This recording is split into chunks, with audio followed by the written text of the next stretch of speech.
What's going on, guys? Welcome back to Pure Evil MMA. I am joined by one of Connecticut's own, training under the notorious one, not Conor McGregor, but the notorious Nick Newell. We got Justin Sumter joining us here today. What's going on, Justin? How you doing? Good. I'm doing real good. Thanks for having me. Of course, man. It's really been a long time coming. Getting right into the meat and potatoes of things. You train along with Nick Newell, who, everyone on this show knows who Nick Newell is. What's your relationship with Nick? How long do you guys go back? For about 2 years. I moved up here to Connecticut, and before I moved, I lived up in, I lived down in Georgia, and I saw Nick for a while now. I was a big fan of his accomplishments, and just how things happen. I had my first fight in Bellator, I lost that, and then Nick just opened a school. Literally right down the street. I can literally almost, I got a good arm. I can throw a football at his gym, and eager to kind of improve my game. I went there and never looked back since. And that's in West Haven, Connecticut, right? Yeah, that's correct. So, just to catch everybody up, I did an interview recently at Andrew Calandrelli's gym. So, just to get everybody up on the lineage, Nick trained with Andrew Calandrelli, in high school, and then Nick opened up his own gym in West Haven and started bringing kids in under his own wing. And I remember, it wasn't that long ago, man, that I was at Reality Fighting, and there's Nick in the middle of the ring, helping younger fighters come up, and he was kind of taking a step aside. And now, Dana White is giving him the chance to be on Dana White's Tuesday Night Contender Series. But not only that, you're also going to be on Dana White's Tuesday Night Contender Series. So what's the vibe at the gym like? Well, it's definitely high energy. We have a couple guys having a fight here in the next month or so, and me and Nick are just pushing away and that grind. The good thing about our gym is no matter if you're starting out or you've been doing it for a while, the family environment that we have there kind of pushes everyone to the next level. And, that's just driving me and him to achieve our goals and ultimately achieve the goals of the people at the gym. So everybody's just full cylinders ready to go and have FAA take over the world. So who else is training at that gym? I can't really remember some of the guys there, but I've watched a lot of them fight at Reality Fighting and stuff like that. Yeah, we have Joe Mikulinski, we have Arslan. I forget his name. He's from Uzbekistan. Real good guy. What's his name? Arslan. It's really hard to pronounce. I don't want to slaughter it over the internet. But we have Arslan. We have Eddie George. He's just about to fight next weekend. And just a lot of guys that are eager to step in the cage. And you know what, man? You fight for CES, and I was looking forward to CES 50. Are you still going to be on that card, or is that card off? Because similar to Matt Bissett, who was supposed to headline a CES card, and then he got called up. So are you off of CES 50 because your opponent Ron, the choir boy, he's been on my show before. He's a veteran, man. That would have been a good fight for you. Well, yeah, I was so pumped for that fight, but we had a UFC clause in our contract, so we're able to kind of get at it. But I was looking at that fight, and that's a big name, especially in MMA, and he was in the UFC where I want to be, and if I would have beat him, I would have felt comfortable with taking that shot in the UFC. But I guess the UFC wants me to prove in front of them that I belong there. So it's kind of not to say it's the same situation, but a little bit more hype behind this one. Stepping in the Ultimate Fighter gym and fighting in front of Dana White and Sean Shelby and Mick Maynard is pretty cool. Just to let everybody know that's listening or watching, it's going to be on week 7 of Season 2 of Dana White's Tuesday Night Contender Series, which will this season continue to be on UFC Fight Pass. We're not sure what's going on next season, if it's going to be on like ESPN Plus, but we'll keep everybody updated. But as for right now, I'm going to have Nolan King on, and we're going to be like reviewing the season, man. Week 7, you're going to be fighting Ian Heinisch, who's 10-1. You're 6-1. What do you know about your opponent? Besides that, he's from Colorado, an LFA guy. Yeah, I know he's an explosive, well-rounded fighter. I'm a big fan of his.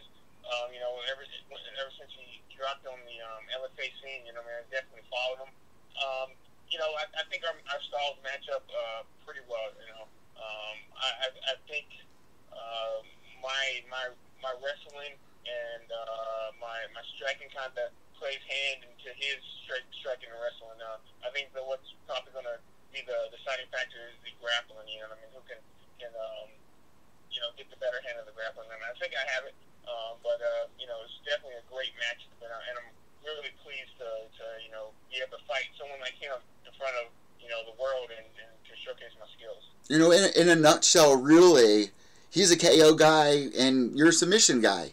Like you said, the grappling, that's going to be interesting to see the grappling. One thing I like about watching you fight is you get it done quick. Like, you have a bunch of first-round finishes going down in the first 30 seconds or, the first round.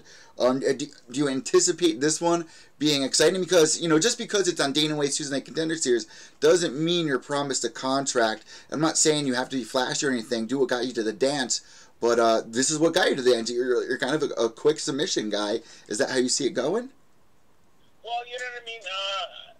I can't really, we got some stuff where we're drawing up, yeah. To kind of bring to the table. But, he's a fast, explosive guy, and I'm quick, witty, and ready to, take the fight wherever it goes. If it's a quick one, hopefully it's a quick one where, I get in there, get out, and, show that, I'm a spectacular finisher, and I go in there to finish fight so I can get that contract. But, I'm not putting all my eggs in one basket and trying to force something that's not there. So kind of just take it as it comes, and if I see the finish and able to take it, I will. And not only that, but his one loss is by submission not too long ago, which happened in the first round. So I'm not trying to pet you or anything there, but with that being said, I wouldn't be surprised if this ends in the first round. That would be exactly what it. Yeah, I see. Definitely been doing my studying and looking at it in his openings, and definitely seeing some things that kind of sparked my interest. So, to say that it won't end in the first round, I wouldn't say that, but definitely comes into my wheelhouse. Him stepping in the cage against me. You're on a 6-fight win streak. You've been fighting for about 7 years. Did you think it would come this soon? To kind of get that shot? I mean, this is pretty similar to an ultimate, being on the Ultimate Fighter or something. I mean, it's in the same freaking gym. Yeah, I think it's a little bit better than Ultimate Fighter because Ultimate Fighter is you go in a house and you have to fight every other week to kind of prove that you belong there, and then and it's not live.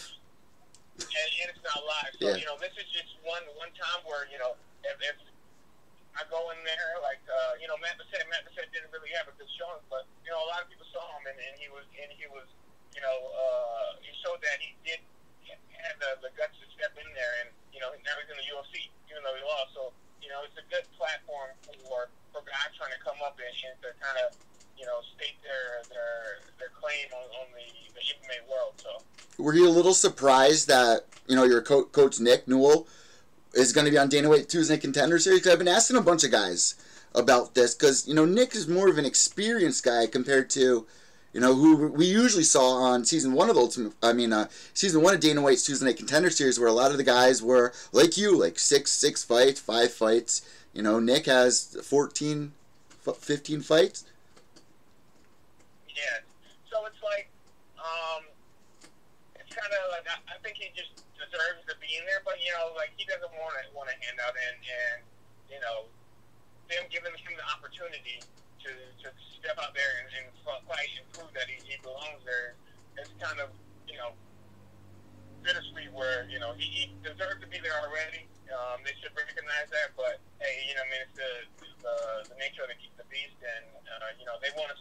see him perform, and once he performs, he's definitely going to show that he belongs in there, and they're just going to give him the nod he so deserves. You would know better than anybody, really, besides Nick Newell himself. But, like I was saying at the beginning of this interview, I saw him in the ring. He was trying to help, his up-and-coming fighters. What do you think inspired him to get back in there and get that fight against, what was it, Luke at LFA not too long ago? Because he walked away from the game. That was a weird moment when Nick walked away after the Justin fight, because he did pretty well in that first round. I mean, that was a good fight. That's the only guy he's lost to. So what kind of inspired him to come back? Well, what I mean? He this is his mentality. What I mean? He's a fighter, a hard-nosed fighter, where he wants to go in there and perform. Before he had everything situated for him, having the gym, having his family, having the new baby on the way, like all that stuff now is set. And he doesn't have to worry about that. He has a good gym, has the clientele that he needs to kind of keep his business going.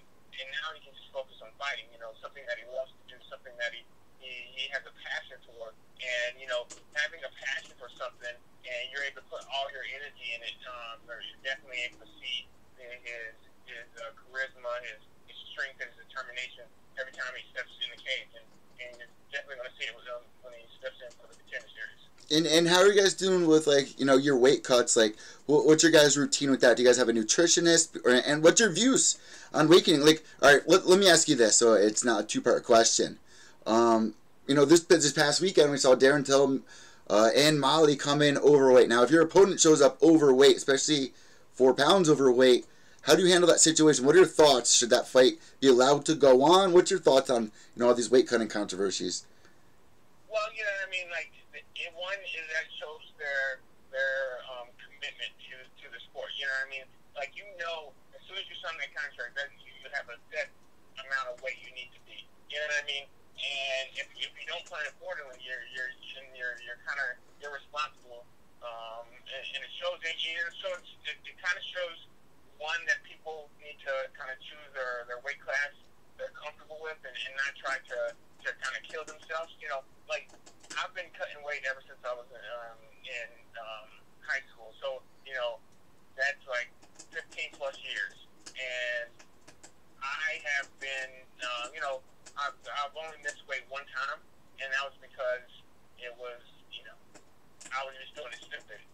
But now I have it down to where, when I walk around at 210 and, fight week I'm 195 pounds, and day of the weigh-ins I'm 186 pounds. So I have a set schedule, a set thing that I do that works for my body. And, also people need to do a mock cut, a weight cut, or something beforehand so they know what they're going to go into, how their body reacts, and so, they can be a professional in a professional sport. Well, especially in the UFC, do you think that a 20%, giving 20% or 30% to your opponent is enough? I mean, it's such an advantage. Tell listeners how big of an advantage it is if a guy comes in overweight for you.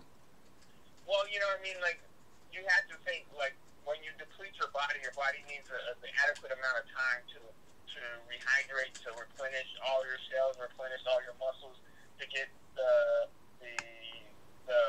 natural amount back in them. So if you're coming in 3 pounds heavier than your opponent and you didn't have to cut that weight, that's you're cutting that time in half. So essentially you have an extra life in a boss battle, and and an extra life could mean that you win, or it could mean nothing. But it's just an advantage that your opponent, if he would have took the 3 pounds, he would definitely take the 3 pounds.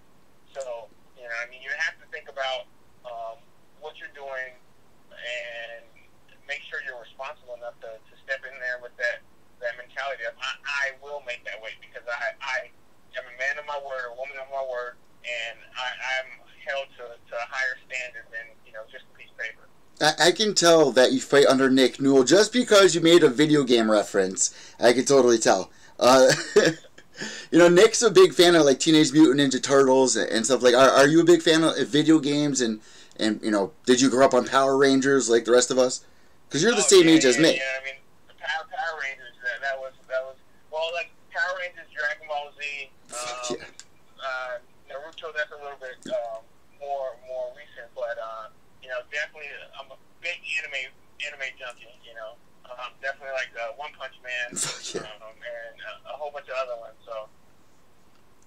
Yeah, that's a big thing that I think a lot of people are surprised about because, you know, in 2005, 2006, like when the jocks were learning about, you know, when I played football in high school, I was like a jock, but at the same time, I watched that stuff. And my friends would be like, what the fuck are you watching? Like, you guys don't understand. This is so badass. I mean, we grew up watching Power Rangers, Ninja Turtles. That was kind of like the evolution for us, like the anime and all that. And it's fun to watch. And it's kind of cool to listen to the fighters kind of geek out on.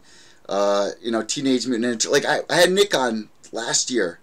He was talking about his movie, which, by the way, what's up with the Nick Newell movie? Because that's kind of how I thought the reason was for him to come back, because they needed a perfect ending to that movie. And what better way to end a movie? It's a Disney ending. If Nick Newell does return, gets the win, goes to the UFC, and then gets that one loss that he has back. I think that would be the ending to the perfect movie for Nick. And it's the same guy who's doing 10, or who did 10 Cloverfield Lane. I mean, it's a high budget movie, if you ask me, like a good director and everything. So, what's up with the movie? Is that still booked, or what's? Do you know anything? Yeah, I don't really know. Like, I remember it was a big buzz about it, and then, you know, I mean, everybody was talking about it, and then it kind of fizzled out. So I'm not sure. I know kind of what I think the director took a little bit of liberties or something, you know, kind of fluffed up the story a little bit. That's, you know, something from what Nick told me. But other than that, I haven't really heard that much about it anymore. Either way, like, just to know Nick's stories is so inspirational. And you even said it. There's a quote of you saying, Nick showed me what it really means to be a fighter. Yeah, you know what I mean? Like, because, you know, like, he doesn't take it as a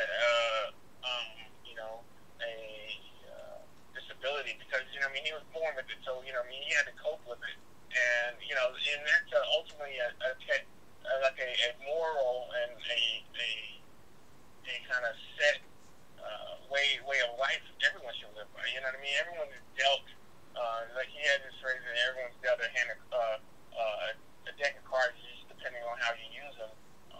So it's kind of, you know, his story is good for, you know, everybody, regardless of, you know, if you have a disability or whatever you call it. You know, you're dealt a certain hand of cards, and it depends on you how you look at those cards and how you use them. So, before we let you go, man, CBD water. I saw that you're all about CBD water. Now, the people out there that don't know what CBD is, they have no idea. Can you kind of explain what it is and how it helps you guys as athletes?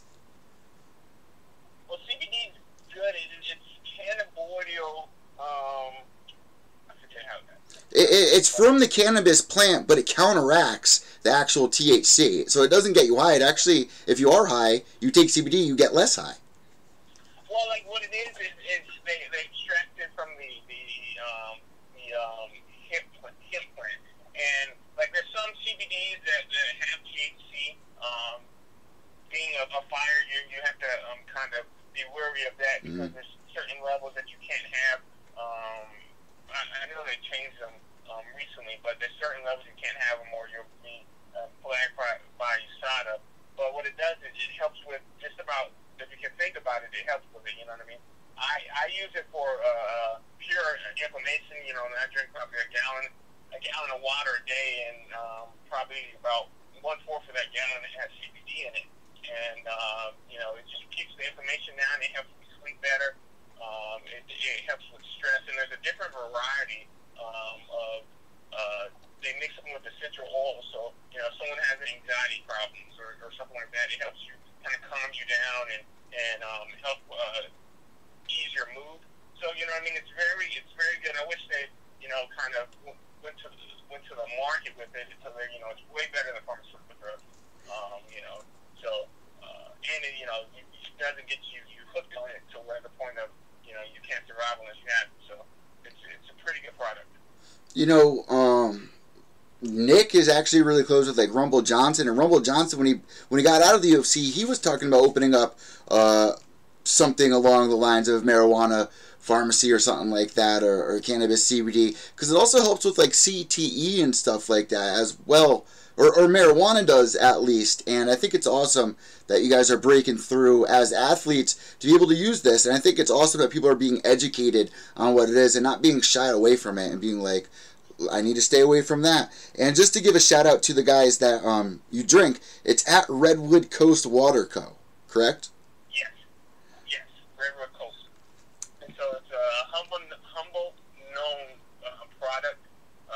Humble's I guess the area that they are from.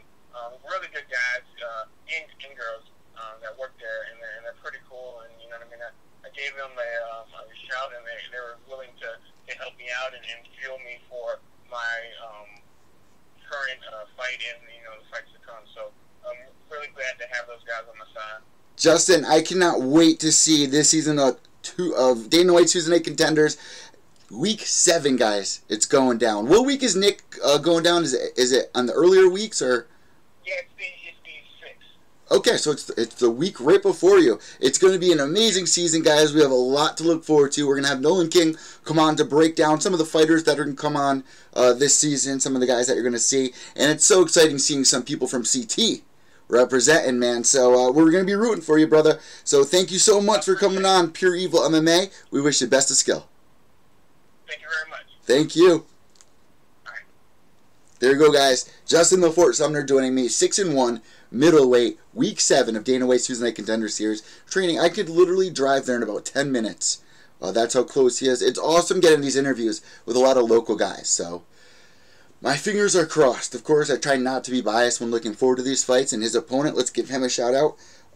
Ian Heinisch. That's Heinis. CH, man, and he has a 10-1 record. Guy's a knockout artist, let me tell you. He's 10-1. His only losses come by submission, but man, he's got a bunch of knockouts. This is going to be an exciting fight. And it's going down. Let me see if I got the date written down. Alright, so Dana White's Tuesday Night Contender Series, Week 7, July 31st. Like I said, Week 7. And then, like I said, CES 50 going down June 15th. So, like, the Ron Stallings fight, that was a good direction for him to go. Did he say that he's going to still be on that card? I don't think so.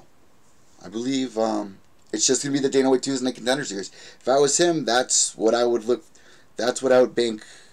Wait, he did say, I don't want to put my eggs all in one basket.